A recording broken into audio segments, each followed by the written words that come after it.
I'm down here at the Capital One Cafe. Me and my brother, my nephew, we are talking business, trying to grow this company, man, and also just conversing on some investing techniques, opportunities, and we're gonna talk. All right, Sam. So we down here at the Capital One Cafe. Just doing some brainstorming, just trying to keep it natural and organic. By the way, guys, this is Sam Lemire. This is my brother.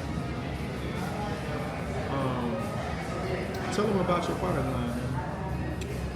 Well, we develop a men's grooming line primarily for barbers. We are expanding to the general pop. Been in existence since about 2011. I'm down here with my man Oz. He's teaching me about scaling the business, using things like ChatGPT, things of that nature. So I'm just excited to get the information. What are some of the challenges that you have being a business owner? Like you've had Evo Solution, the Sam Lemire product line now for over 10 years. It's been about 13 years now, something like 2011. 2011. So 14 years. What are some of the primary challenges that you're having with the product line? I'll probably say the biggest one is funding.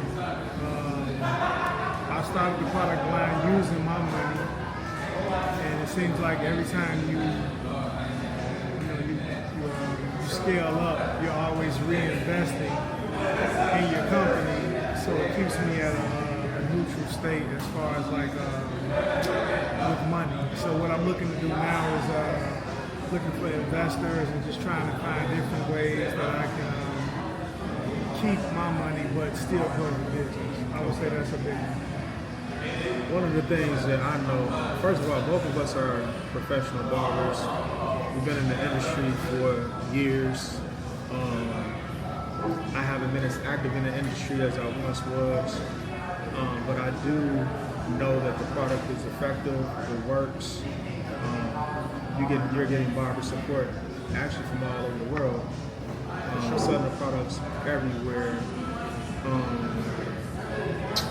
Trying to figure out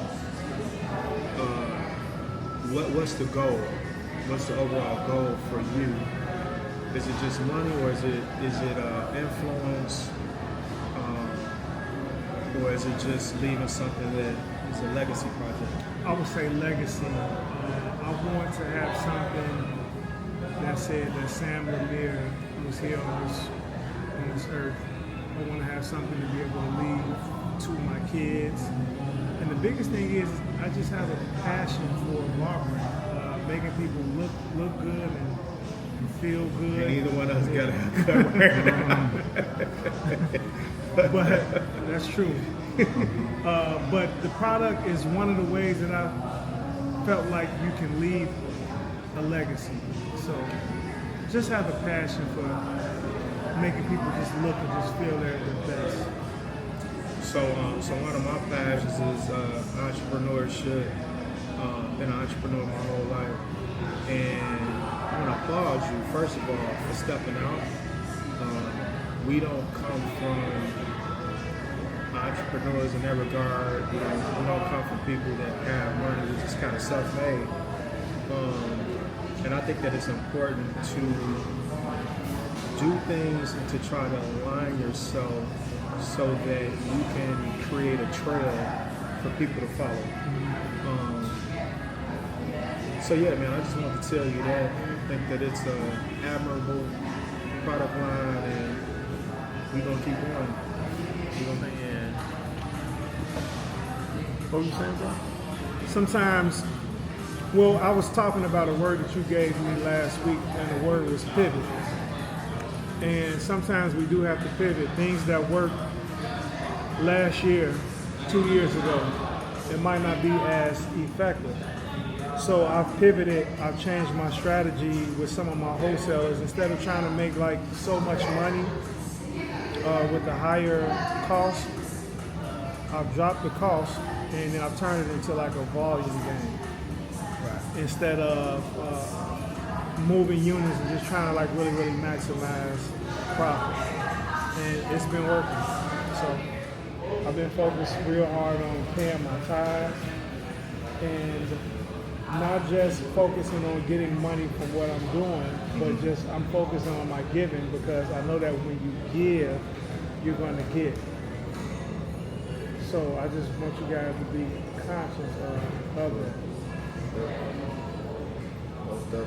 That's real. Small business, but I want you to try to move like a big business too, because that's going to keep you protected. You know what I'm saying? That's going to eliminate a lot of those risks of, oh, I sent out somebody a product, but they went without posting it and stuff like that. You know what I'm saying? That, and I encourage you to do the same thing with wholesales. Have contracts with people. You know what I'm saying? You got to order X amount per dish. I feel like people respect it, even if they, you know, maybe a little hesitant at first, they'll come around to it. Mm-hmm. So that's all I want you to work on, most definitely. Gotta put that on my heart to tell. I think the pivot is the hardest thing to do because we get so hung up into doing things our way, especially doing things from a place of like comfort, like you know what works. But something can be working and not be working to its full potential also. And that's the hard part, man, about scaling, because you got to stretch, you got to pivot, and you also you got to cut your losses, bro. I think that when you want to change and you're trying to grow, it's going to create some discomfort. You know what I'm saying? Maybe that's what you're experiencing, because you're trying to expand. You're trying to get through like this glass ceiling. You know, it's like, you know, you hit resistance. In the stock game, we call it resistance when the stocks rise to a certain point and they can't break through this area because there's resistance there. So you feel like, well, you experience this resistance. Like every time you get to a certain point, you get pushed back down or whatever, and it's because it's like a glass ceiling that you done reached. So that's what the pivot is. Like, how can I do this differently, or how can I change my strategy to get to a different level or experience a different experience? And a lot of time, what I would say, man, most of the time, for me, I speak for myself. It's me. It's getting past myself. It's getting past myself. Like, you got to have a certain level of, man, like, you got to be a maniac in a certain way. Like Bud, right? Nobody thought Bud was going to win that fight, bro. Mm-hmm. Except for Bud. Everybody thought he was crazy, you know? And the reason they thought he was crazy because they had never seen it be done. But in order for him to beat Canelo, it wasn't just the skill, it's the mental. You know what I'm saying? The mental is the most important aspect of it. And the only way I feel like you develop your mental is to submerge yourself in being strong, stronger than you are on a daily basis. Submerging yourself in information and knowledge where you know. Because a lot of times what happens is people get defeated because they only know what they know, and they're not willing to believe what they don't know. They're not willing to have faith or to take risks in things that they don't know. Okay.